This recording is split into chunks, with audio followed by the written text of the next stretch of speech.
welcome back to my channel Knowledge Ladder Learn with Shikha. Please subscribe my channel by clicking on bell icon. और ये है current affair और आज है 19 अगस्त 2020 और आज के जितने भी मोस्ट इम्पॉर्टेंट करंट अफेयर के क्वेश्चन बनते हैं उनको लेके मैं आ गई हूँ। उम्मीद करते हैं आप सभी अच्छे होंगे। तो शुरू करते हैं। सबसे पहले जानते हैं कल के बोनस प्रश्न का आंसर। तो प्रश्न है ई बाइक गो के नए ब्रांड एम्बेसडर कौन बने हैं? आंसर है हरभजन सिंह। अब शुरू करते हैं आज के प्रश्न। तो फर्स्ट क्वेश्चन है हाल ही में मेघालय का राज्यपाल किसे नियुक्त किया गया है? आंसर है सत्यपाल मलिक को। जानते इसके बारे में प्रमुख बिंदु। 18 अगस्त 2020 को सत्यपाल मलिक को मेघालय का राज्यपाल नियुक्त किया गया है और ये हैं सत्यपाल मलिक। इन्होंने तथागत राय का स्थान लिया है। श्री मलिक ने पहले गोवा के राज्यपाल के रूप में कार्य किया। उनके स्थानांतरण के बाद महाराष्ट्र के राज्यपाल भगत सिंह कोश्यारी गोवा के राज्यपाल के कार्यों का निर्वहन करेंगे। नेक्स्ट क्वेश्चन है इंटरनेशनल सोलर अलायंस को किस दिन पहली बार विश्व सौर प्रौद्योगिकी शिखर सम्मेलन आयोजित करेगा? आंसर है 8 सितंबर 2020 को। जानते इसके बारे में प्रमुख बिंदु। इस शिखर सम्मेलन का उद्देश्य ऊर्जा को सस्ती बनाने के लिए, चुनौतियों का समाधान करने के लिए दुनिया के वैज्ञानिकों और इंजीनियरों को एक साथ लाना है। 1.5 साल पहले यह शुरू किया गया था और 1.4 बिलियन अमेरिकी डॉलर की परियोजनाओं को लागू कर रहा है ये गठबंधन के साथ। यह उम्मीद की जा रही है कि शिखर सम्मेलन के दौरान ISA असेंबली में विश्व सौर बैंक प्रस्तुत किया जाएगा। अगले 5 वर्षों में बैंक 15 बिलियन अमेरिकी डॉलर के आकार का होगा। यह शिखर सम्मेलन अगली पीढ़ी की सौर प्रौद्योगिकियों का प्रदर्शन करेगा और ये है इसको प्रधानमंत्री जी ने होस्ट किया है। नेक्स्ट क्वेश्चन है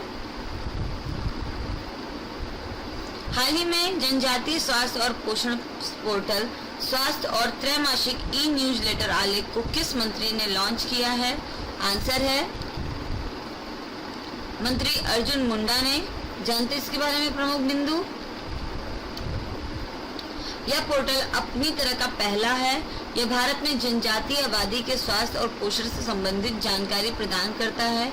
यह देश के विभिन्न हिस्सों में एकत्र किए गए अनुसंधान अध्ययनों, नवीन प्रथाओं, केस अध्ययनों और सर्वोत्तम प्रथाओं के बारे में जानकारी के लिए एक एकीकृत स्रोत के रूप में भी कार्य करेगा।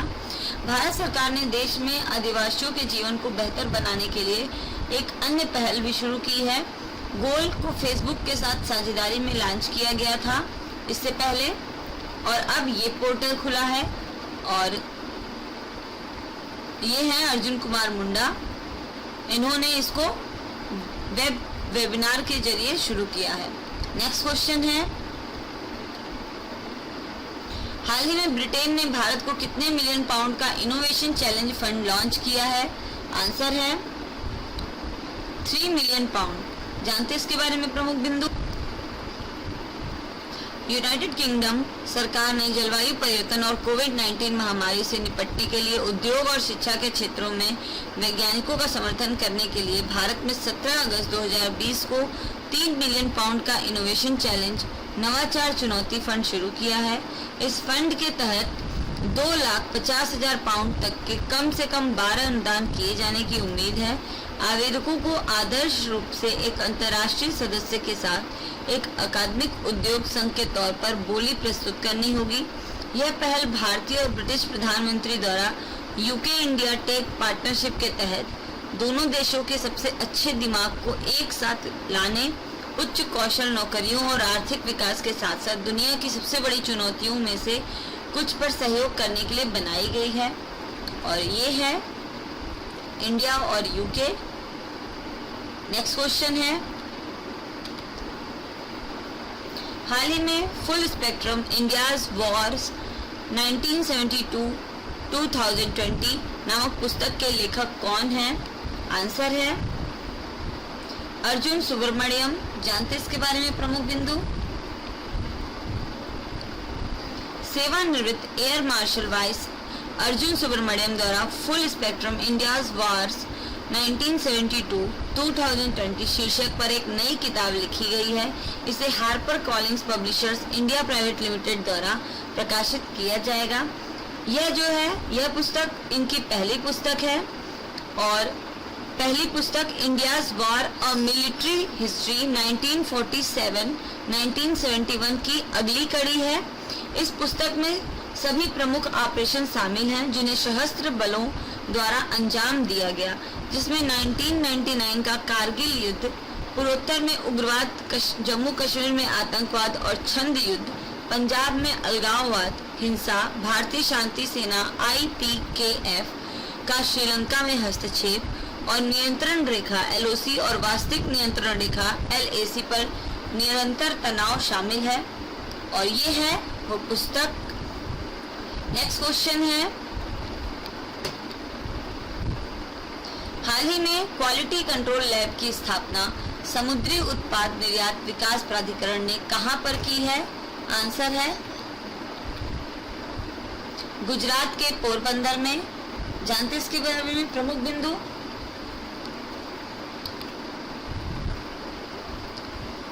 गुजरात के पोरबंदर में समुद्री उत्पाद निर्यात विकास प्राधिकरण द्वारा गुणवत्ता नियंत्रण लैब स्थापित की गई।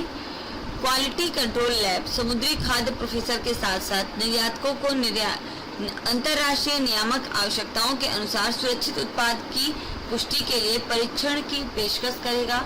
गुणवत्ता नियंत्रण लैब को एंटीबायोटिक अवशेषों, भारी धातुओं जैसे कैडमियम, सीसा, पारा और आर्सेनिक का सी फूड के नमूनों और ट्यूना और मैकेरल जैसे मछली में हिस्टामाइन के मूल्यांकन के लिए उन्नत परीक्षण उपकरणों के साथ लैस किया गया। समुद्री उत्पाद निर्यात विकास प्राधिकरण के अध्यक्ष हैं KS श्रीनिवास, गुजरात के मुख्यमंत्री हैं विजय भाई R रूपानी, राज्यपाल हैं आचार्य देवव्रत। और ये है समुद्री उत्पाद निर्यात विकास प्राधिकरण इंडिया का। नेक्स्ट क्वेश्चन है, हाल ही में किस एक्सप्रेस ट्रेन का नाम बदलकर पूर्व प्रधानमंत्री अटल बिहारी वाजपेयी के नाम पर रखा गया है? आंसर है ग्वालियर चंबल एक्सप्रेसवे। जानते इसके बारे में प्रमुख बिंदु? मध्य प्रदेश के मुख्यमंत्री शिवराज सिंह चौहान ने पूर्व मुख्यमंत्री अटल बिहारी वाजपेयी की दूसरी पुण्यतिथि पर ग्वालियर चंबल एक्सप्रेसवे का नाम बदलकर श्री अटल बिहारी वाजपेयी चंबल प्रोग्रेसिव करने की घोषणा की है। अटल बिहारी वाजपेयी जो हैं वो भारत के प्रधानमंत्री बनने वाले पहले भाजपा सदस्य थे। अटल बिहारी वाजपेयी जो हैं वो भारत के प्रधानमंत्री बनने वाले पहले भाजपा सदस्य थे। प्रधानमंत्री के रूप में उन्होंने पहली बार 1996 से 1998 तक और फिर 1999 से 2004 तक पूरे 5 वर्षों की अवधि तक कार्य किया। उनके कार्यकाल के दौरान ही 1998 में राजस्थान के पोखरण में परमाणु परीक्षण किया गया था। अटल बिहारी वाजपेयी के सम्मान में हर साल 25 दिसंबर को सुशासन दिवस के रूप में मनाया जाता है। और ये हैं मुख्यमंत्री शिवराज सिंह चौहान मध्य प्रदेश के, और ये हैं अटल बिहारी वाजपेयी। नेक्स्ट क्वेश्चन है, ई पाठशाला को अखिल भारतीय फुटबॉल महासंघ ने किसके साथ साझेदारी से लॉन्च किया है? आंसर है भारतीय खेल प्राधिकरण के साथ। जानते इसके बारे में प्रमुख बिंदु? 10 घंटा करना पड़ेगा। ई पाठशाला ग्रास रूट और इंटरमीडिएट स्तर के लिए फुटबॉल का एक एथलीट कोचिंग कार्यक्रम है जिसे रचनात्मकता को पहचानने और फुटबॉल में बच्चों की रुचि विकसित करने के लिए शुरू किया गया है। भारतीय खेल प्राधिकरण साई और अखिल भारतीय फुटबॉल महासंघ AIFF ने फुटबॉल के विकास के लिए सहमति पत्र MOU पर हस्ताक्षर किए हैं। बेंगलुरु में कल खेल मंत्री सर्बानंद सोनोवाल की मौजूदगी में इस MOU पर हस्ताक्षर किए गए। इसके तहत फुटबॉल के विकास और खेल की पहुंच बढ़ाने के लिए AIFF और सरकार के बीच करीबी साझेदारी का विस्तृत खाका तैयार किया गया है। और ये है इंडिया भारतीय खेल प्राधिकरण sport authority of India. Next question है, हाल ही में पंडित जसराज का निधन हो गया है, वो किस क्षेत्र में प्रसिद्ध थे? आंसर है वो भी यही करता है।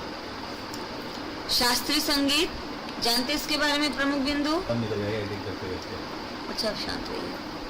भारतीय शास्त्रीय संगीत गायक पंडित जसराज का निधन उनका हो गया है। उनका जन्म 1930 में हरियाणा में हुआ था। उनके संगीत करियर की शुरुआत लगभग 8 दशकों पहले हुई थी। उन्होंने अपने करियर के दौरान कई राष्ट्रीय और अंतर्राष्ट्रीय पुरस्कार प्राप्त किए। पंडित जसराज को साल 1975 में भारत के चौथे सबसे बड़े नागरिक पुरस्कार पद्मश्री के साथ साथ 1987 में संगीत कर्नाटक अकादमी पुरस्कार और 1999 में पद्म भूषण से सम्मानित किया गया था। वर्ष 2000 में भारत सरकार ने उन्हें देश के दूसरे सबसे बड़े नागरिक सम्मान पद्म विभूषण से सम्मानित किया था और उनका निधन यूएस में हो गया है। नेक्स्ट क्वेश्चन है, हाल ही में किस देश की नौसेना का जहाज संग्राम गोवा पहुंचा है? आंसर है बांग्लादेश। जानते इसके बारे में प्रमुख बिंदु? बांग्लादेश नेवी शिप बीएनएस संग्राम एक गाइडेड मिसाइल स्टील्थ कॉर्वेट 17 अगस्त 2020 को मोरमुगाओ पोर्ट गोवा में एक पोर्ट कॉल किया गया था। यह जहाज भारत के मुख्यालय बांग्लादेश नेवल एरिया और भारत में बांग्लादेश उच्चायोग के कार्यपालक रक्षा सलाहकार के अधिकारियों द्वारा प्राप्त किया गया था। बीएसएनएल संग्राम को लेबनान में संयुक्त राष्ट्र अंतरिम बल के सदस्य के रूप में भाग लेने जाने का मार्ग है। कोविड-19 प्रोटोकॉल के मद्देनजर कोई द्विपक्षीय आयोजन नहीं किया गया था। ये है बीएनएस संग्राम, बांग्लादेश का नेवी शिप। तो फ्रेंड्स, कंप्लीट होते हैं आज के ये 10 मोस्ट इम्पॉर्टेंट करंट अफेयर्स के प्रश्न। अब जानते हैं आज का बोनस प्रश्न क्या है। तो प्रश्न है, हाल ही में डी ज्यूरे दिवस कहाँ मनाया गया है? इसका आंसर आप सभी कमेंट बॉक्स में जरूर लिख के दीजिए। और अगर आपको मेरा चैनल पसंद आता है तो प्लीज इसको लाइक कीजिए, शेयर कीजिए और सब्सक्राइब कीजिए। Thanks for watching. कल फिर मिलते हैं। बाय।